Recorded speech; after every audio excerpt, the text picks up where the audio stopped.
Hello friends, स्वागत है आपका एडुटेरिया पे।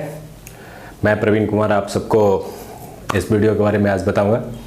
आज हमारा जो ये वीडियो बन रहा है वो स्पेशली कॉन्स्टिट्यूशन का जो है भारत की संविधान की अनुसूचियाँ, ठीक है।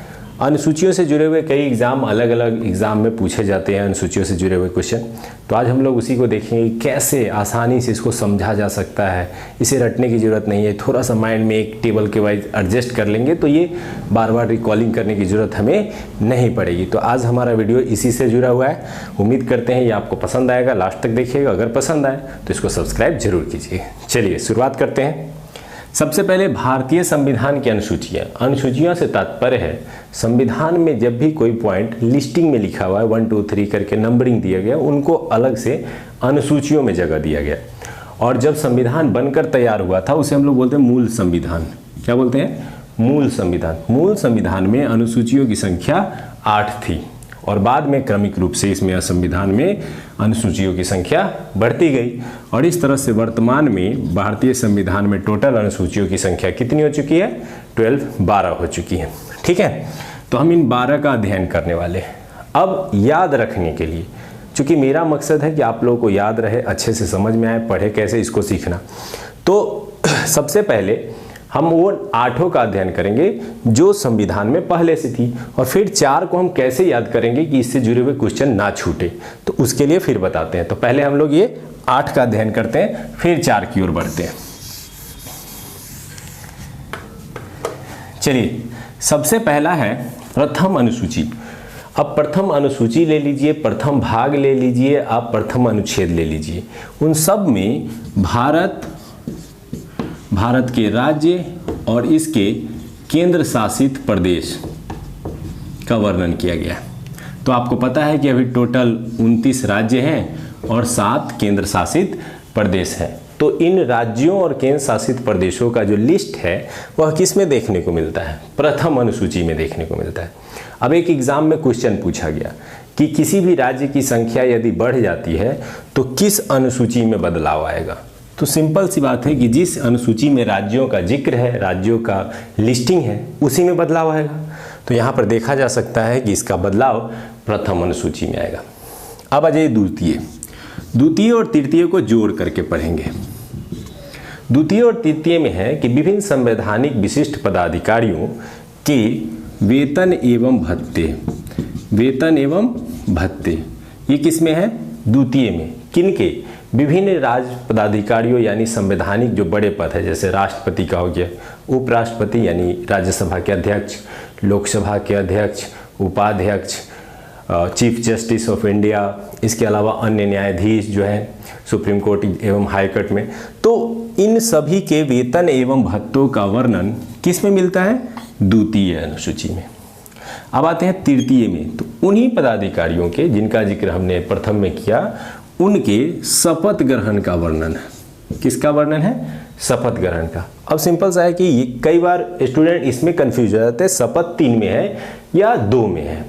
अब कैसे इसको याद रख सकते हैं? मान लिए आपको नौकरी लगती है और आपको कोई बोलता है कि चलिए हम जॉब करवाते हैं, तो आप क्या सोचते हैं? सबसे पहले वेतन, कितना सैलरी आप दीजिएगा, फिर हम तैयार होंगे कि जॉब करें ना जॉब करें। तो इसी तरह से यहाँ भी जब इन विशिष्ट पदाधिकारियों का बात कर रहे हैं तो याद करने के लिए करेंगे कि सबसे पहले वो बात करते हैं किस पे? वेतन पे। और जैसे ही वेतन उनको अच्छा दिखता है, शपथ लेते हैं और पद को ग्रहण कर लेते हैं। तो याद हो गया। पहले में हमने क्या पढ़ा? पहले में पढ़ा कि राज्य और उनके केंद्र शासित प्रदेशों की लिस्टिंग है, दूसरे में विभिन्न पदाधिकारियों के वेतन एवं भत्ते हैं, तीसरे में शपथ ग्रहण का वर्णन है। अब आ जाइए चौथे में। चौथे में आप जानते होइएगा कि संसद में 2 सदन है, एक लोकसभा और एक राज्यसभा। यहाँ राज्यसभा के विषय में बताया गया है कि राज्यसभा के जो सीटें होंगी वह किस राज्य से कितनी होंगी और किस केंद्र शासित प्रदेश से कितनी होंगी। अब यहाँ देखिए, एक क्वेश्चन यूपीएससी का पूछा गया क्वेश्चन है, कैसे फंसाता है। उसने कहा कि राज्यसभा में केवल राज्यों से सदस्य चुन के आते हैं, केंद्र शासित से नहीं। लेकिन यहाँ क्या आप देख रहे हैं? दोनों से। तो वो फंसाने के लिए किया गया था, दोनों से चुन के आते हैं, क्योंकि आपको पता होना चाहिए कि राज्यसभा के सदस्यों का चयन राज्य की विधानसभा करती है और पुदुचेरी एवं दिल्ली ऐसे 2 केंद्र शासित प्रदेश है जहां विधानसभा है, तो स्वाभाविक है कि वह विधानसभा भी राज्यसभा में सदस्य भेजते हैं। तो इस तरह से आप याद कर सकते हैं कि राज्यसभा में जो विभिन्न सीटें तय की गई हैं वो किस राज्य के लिए कितनी होंगी, इसका निर्धारण किस अनुसूची में है, चौथी। तो आप सिंपल सा है 1 से लेकर के 4 तक, इसमें 1 में याद करेंगे, फिर 4 और 2 और 3 एक साथ, तो याद हो जाएगा। उम्मीद करते हैं अभी तक 4 याद हो चुका होगा। अब आते हैं 5वीं 6ठी, ये दोनों भी एक जैसे हैं।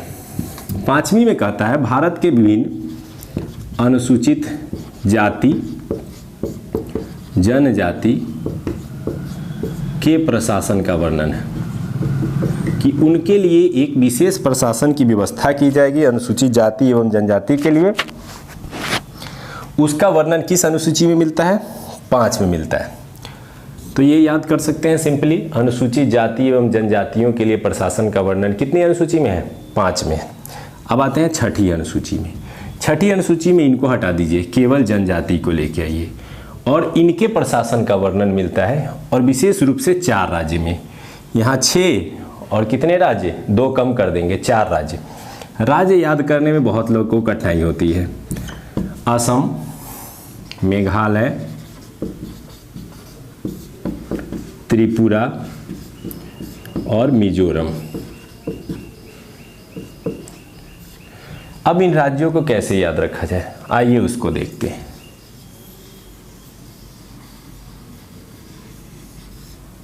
ये भारत का पूर्वोत्तर क्षेत्र है, यहाँ पे याद करेंगे ये असम, उसके नीचे मेघालय, यहाँ पे त्रिपुरा और ये मिजोरम। ये चारों इस तरह से जो नीचे वाले स्टेट है, असम, मेघालय, त्रिपुरा, मिजोरम, इन्हीं 4 राज्यों के विशेष जनजातीय प्रशासन का वर्णन किस अनुसूची में मिलता है, 6ठी अनुसूची में मिलता है। तो हम क्रमिक रूप से आगे बढ़ते आ रहे हैं, हमेशा ज्वाइंट करके याद करें। पहला कुछ अलग था, दूसरा तीसरा एक जैसा था, चौथा कुछ अलग था, 5वां 6ठा एक जैसा है। यूपीएससी का ये क्वेश्चन भी पूछा जा चुका है कि किन 2 अनुच्छेदों में जनजातीय क्षेत्र के प्रशासन का वर्णन मिलता है, किस 2 अनुसूचियों में। तो कौन सा 2 अनुसूची, 5वीं एवं 6ठी अनुसूची में जनजातीय प्रदेशों के व्यवस्था एवं प्रशासन का वर्णन मिलता है। अब 5वीं में पूरे भारत क्षेत्र का, और 6ठी में केवल इन 4 राज्य क्षेत्रों का जनजातीय प्रशासन का वर्णन मिलता है। 7 यहाँ याद करना बहुत आसान है, 100 से 7 होता है और 7 से सूची होता है। तो सूचियों का वर्णन किस में मिलता है, तो 7वीं अनुसूची में मिलता है। ये क्या होता है, भारतीय संविधान में 3 प्रकार की सूची का वर्णन है, संघ सूची, राज्य सूची और समवर्ती सूची। याद रखिएगा, संघ सूची, राज्य सूची एवं समवर्ती सूची। ये सूची क्या है, संघ सूची वे सूची हैं जिसके अंतर्गत रखे गए विषयों के ऊपर कानून बनाने का अधिकार केंद्र सरकार यानी संघ सरकार को है। राज्य सूची में रखे गए विषयों पर कानून बनाने का अधिकार राज्य सरकार को है, और समवर्ती सूची पे रखे गए विषयों पर कानून बनाने का अधिकार राज्य एवं केंद्र दोनों को है। लेकिन अगर दोनों के बीच टकराव होता है तो केंद्र को अधिक प्राथमिकता मिलती है। अब कई बार ये भी क्वेश्चन आ जाते हैं कि इन सूचियों में कितने विषय हैं और कौन कौन से विषय हैं। चलिए विषय कितने हैं ये पहले पढ़ लेते हैं, और कौन कौन से हैं ये थोड़ा लंबा लिस्ट है इसका, और ये सारे लिस्ट इसी में दिए गए हैं 7वीं अनुसूची में। संघ में देखिए पहले 97 था और बढ़ करके 100 हो गए हैं। सिंपल याद करेंगे, ये पहले कम था, बढ़ करके क्या हो गया, 100 हो गया। संघ सूची में विषयों की संख्या 97 थी जो बढ़ करके 100 हो गई है। राज्य सूची में ये पहले 66 थी, अब 61 हो गई। क्या हो गया, ये पहले 66 अब 61, यानी ये घट गया। समवर्ती में फिर बढ़ जाएगा, पहले 47 और अब बढ़ करके 52 हो गया है। तो आप तीनों को बड़ा आसानी से याद कर सकते हैं। इसमें पहले 97 था, अभी 100 हो गए हैं। इसमें पहले 66 थे, अब 61 हो गए हैं। इसमें 47 थे, अब 52 हो गए। याद हो गया। तो पूछेगा क्वेश्चन कि ये तीनों सूचियों का वर्णन किस में किया गया है, 7वीं में। किस में कितने विषय रखे गए हैं, आसानी से आप याद रख सकते हैं कि प्रारंभ में कितने थे, अभी कितने हैं। चलिए अब आ जाते हैं 8वीं अनुसूची में भाषा का वर्णन है। किसका वर्णन है? भाषा का। प्रारंभ में 14 भाषाओं को 8वीं अनुसूची में जगह दिए गए थे। ठीक है, प्रारंभ में 14 भाषाओं को।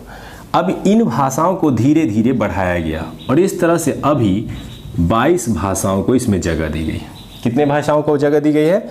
22 भाषाओं को जगह दी गई। तो आप आसानी से याद रख सकते हैं कि 8वीं अनुसूची में भाषा का वर्णन है। प्रारंभ में 14 भाषाएं थी, वर्तमान में कितनी है? 22 है। अब देखिए याद कैसे करेंगे। इन चारों के संबंध में हमने देखा था कैसे याद करेंगे। 5, 6 को एक साथ ऐड करेंगे और 7, 8 को एक साथ। इसमें सूची, इसमें भाषा। याद रखिएगा, जब भी मैं कोई चैप्टर पढ़ाता हूँ तो आप उस चैप्टर के ऑब्जेक्टिव्स के बुक से ऑब्जेक्टिव बनाइए। बहुत सारे दोस्तों ने ये कमेंट किए कि आप सर ऑब्जेक्टिव पूछिए। मैं वीडियो के माध्यम से अधिक ऑब्जेक्टिव नहीं पूछ सकता हूँ और केवल मेरे पूछने मात्र से आपका विकास नहीं हो पाएगा। इसलिए याद रखें कि आप खुद से बनाएंगे, उसमें सीखेंगे और फिर कुछ परेशानी आती है तब आप कमेंट बॉक्स में लिखिए कि हाँ ऑब्जेक्टिव बनाते समय हमें परेशानी आती है, ये दिक्कत होती है, तो मैं कुछ समाधान बता पाऊँगा। क्योंकि सीखना आपको है तो मेहनत आपको भी करनी होगी। ठीक है, चलिए दोस्तों, तो हम उम्मीद करते हैं कि ये 8 आपको समझ में आ गए होंगे। याद कर लेते फिर से एक बार क्विक रिवीजन। फर्स्ट में भारत, उसके राज्य एवं केंद्र शासित प्रदेशों के लिस्टिंग है। दूसरे में उनके वेतन एवं भत्ते। तीसरे में उनके शपथ का वर्णन है। चौथे में राज्यसभा के सीटों का वर्णन है। 5वें और 6ठे में जनजातीय क्षेत्रों का वर्णन है। 5वें में स्पेशली अनुसूचित जाति एवं जनजाति दोनों है। 6ठे में जनजाति प्रदेशों का वर्णन है और 4 राज्यों का, याद होगा मैप से, असम, मेघालय, त्रिपुरा, मिजोरम।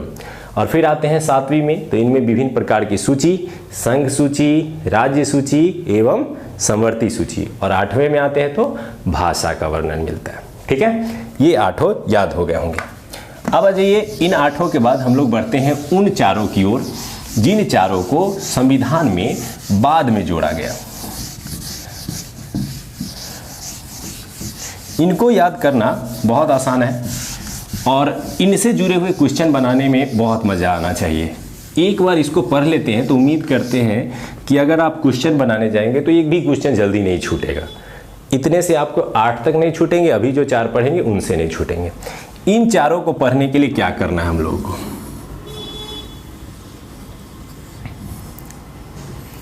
सिंपल सा एक बॉक्स रखना है, इसके 4 खंड बना देने हैं और इसमें लिखना है संशोधन, यानी किस संशोधन द्वारा इसे जोड़ा गया, वर्ष, जिस वर्ष से क्वेश्चन पूछे जाते हैं इसमें जोड़ने के, फिर क्या है इसमें, इस अनुसूची में क्या है और इसकी कुछ विशेषता है तो वो हमें याद होनी चाहिए। चलिए सिंपल है। सबसे पहले आते हैं हम लोग वही इस तरफ डाल लेते हैं एक चीज़, जो हमारी अनुसूचियां हैं उसकी बात करते हैं। इसमें हम लोग 9वीं अनुसूची पढ़ते हैं। अब 9वीं अनुसूची में आते हैं तो सबसे पहले इसका प्रथम संविधान संशोधन द्वारा जोड़ा गया। कौन सा संविधान संशोधन? प्रथम। कब हुआ? 1951। ठीक है, इसमें क्या है, इस 9वीं अनुसूची की खासियत को थोड़ा समझते हैं। संविधान के निर्माण के बाद पहला ही संशोधन हुआ और उसमें 9वीं अनुसूची जोड़ दी गई। वास्तव में संविधान के निर्माण के बाद कुछ समस्याएं आ रही थी भूमि बंदोबस्त से जुड़ी हुई। जमींदारी प्रथा का उन्मूलन करने का प्रयास किया जा रहा था और जो लैंड को जो है सुधारने का प्रयास किया जा रहा था, उसमें कुछ समस्याएं आ रही थी। इसलिए 9वीं अनुसूची जोड़ी गई और इसमें यह प्रावधान रखा गया कि इसमें रखे गए विषयों पर न्यायालय में चुनौती नहीं दी जा सकती है। लेकिन बाद में चल करके सुप्रीम कोर्ट ने यह ऑर्डर दिया है कि इसमें रखे गए विषयों पर न्यायालय में चुनौती दी जा सकती है। इसका कारण क्या है कि प्रारंभ में इसमें कुछ जरूरत की विषयों को रखने की बात की गई थी, लेकिन अभी वर्तमान में इसमें 284 विषय शामिल हो चुके हैं, जो कि सुप्रीम कोर्ट ने बताया कि इसका जो है गैर कानूनी रूप से इसका यूज किया जा रहा है। यानी सरकार कई बार अपने स्वार्थ को सिद्ध करने के लिए 9वीं अनुसूची का उपयोग करने लगती है। यही कारण है कि सर्वोच्च न्यायालय ने कहा है कि इनमें रखे गए विषय भी यदि संवैधानिक मान्यताओं को चुनौती दे रहे होंगे तो उनको न्यायालय में चुनौती दी जा सकती है। तो इसमें आपको याद क्या रखना है, इसमें भूमि सुधार संबंधी व्यवस्था को अपनाया गया, ठीक है। और इसमें लिख सकते हैं विशेषता में कि प्रारंभ में इसे न्यायालय में चुनौती नहीं दी जा सकती थी, वर्तमान में इसे न्यायालय में चुनौती दी जा सकती है। तो 9वीं अनुसूची याद होगी। आ जाइए 10वीं। 10वीं अनुसूची को किस संशोधन द्वारा जोड़ा गया? 52वें संविधान संशोधन द्वारा 1985। याद रखना बहुत आसान है, टेबल कर लेंगे। पहला संशोधन 52वां संशोधन 1985, इसमें रखा गया दल बदल। अब कहिएगा ये दल बदल क्या है? वास्तव में उस समय जब सरकार बनना, क्या कह सकते हैं, इस टाइम के दौरान केंद्र सरकार में एक समस्या देखी जा रही थी कि विभिन्न प्रकार के दल आ गए थे छोटे छोटे, और किसी भी दल को पूर्ण बहुमत नहीं मिल रही थी। ऐसे कंडीशन में विभिन्न जो दल के जो अलग अलग उम्मीदवार थे वो एक पार्टी से दूसरे पार्टी में, दूसरे पार्टी से तीसरे पार्टी में, ये प्रोसेस चल रहा था उनके एक से दूसरे पार्टी में जाने का। तो एक रूल बनाया गया कि यदि आप दल से बदल करते हैं तो आप चुनाव पूर्व कीजिए, चुनाव में जीतने के बाद आप दल बदल नहीं कर सकते हैं, अगर करते हैं तो आपकी सदस्यता रिक्त मानी जाएगी। तो ये दल बदल संबंधी प्रावधान किस में है? 10वीं अनुसूची में। किस संशोधन द्वारा जोड़ा गया? 52वें संशोधन द्वारा। कब जोड़ा गया? 1985 में। अब आ जाइए 11वां जो अनुसूची है इसको जोड़ा गया था 73वें संविधान संशोधन द्वारा। किस संशोधन द्वारा? 73वें। कब? इसमें दो चीज लिखा जाता है, 1992 कहीं लिखा मिलेगा, कहीं 93 मिलेगा। अब ऐसा क्यों? 92 में इस संशोधन को संसद में पेश किया गया, 93 में ये पास होकर के लागू हुआ, तो इसलिए कहीं पे 92 लिख देगा, कहीं पे 93 लिख देता है। तो आप दोनों याद रख सकते हैं। 11वीं अनुसूची 73वां संशोधन 1992-93, इसमें क्या व्यवस्था की गई?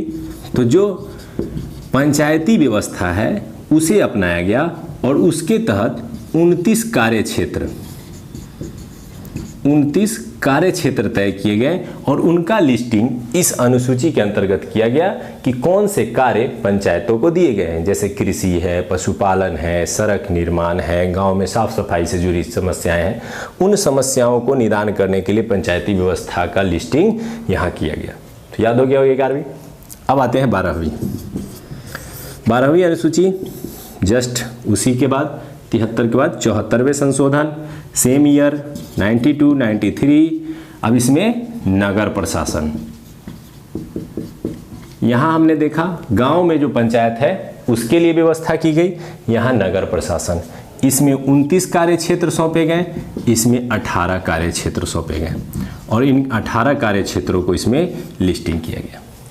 तो आप बड़ी आसानी से उधर 8 को याद कर सकते हैं और इन चारों को याद करने के लिए टेबल बना सकते हैं। अब देखिए कैसे याद करते हैं। इसको तो छोड़ देंगे, 9, 10, 11, 12 यहाँ याद करेंगे। पहला संशोधन, 52वां संशोधन, 73वां, 74वां, ऐसे करके याद करेंगे, ठीक है। 1, 52, 73, 74 यहाँ याद करेंगे। 1951, 1985, 92, 93, फिर 92, 93, आसानी से याद हो गया। इसमें आएंगे, इसमें स्पेशली भूमि सुधार रखा गया और ऐसे विषयों को रखा गया जिन पर न्यायालय में चुनौती नहीं दी जा सकती थी। इसमें दल बदल, फिर इसमें पंचायती और इसमें नगर प्रशासन। पंचायती में 29 कार्य क्षेत्र और नगर प्रशासन में 18 कार्य क्षेत्र, ठीक है। तो ये था हमारे संविधान की वह 12 अनुसूचियां जो वर्तमान में मौजूद है। तो हमने सबसे जुड़ी कुछ इंपॉर्टेंट चीज़ें पढ़ी, कैसे उसको याद रख सकते हैं इसको पढ़ा। उम्मीद करते हैं कि आपको ये पसंद आया होगा और पढ़ते पढ़ते काफ़ी कुछ चीज़ें याद हो गई होंगी। तो अब इसका 100% आप ऑब्जेक्टिव बनाइए और मैं जल्द ही आप लोगों के लिए, बहुत सारे स्टूडेंट ने डिमांड किया कि अनुच्छेद पे वीडियो डालिए, तो मैं कोशिश करूंगा कि अनुच्छेदों को अरेंज करके जल्द से जल्द आप लोगों को 2-3 सीरीज़ में वीडियो प्रोवाइड करूं ताकि आप अच्छे से उसको भी याद रख सकें और एग्ज़ाम में उसका यूज कर सकें। उम्मीद करते हैं पसंद आएगा। थैंक यू एडुटेरिया से जुड़े रहने के लिए।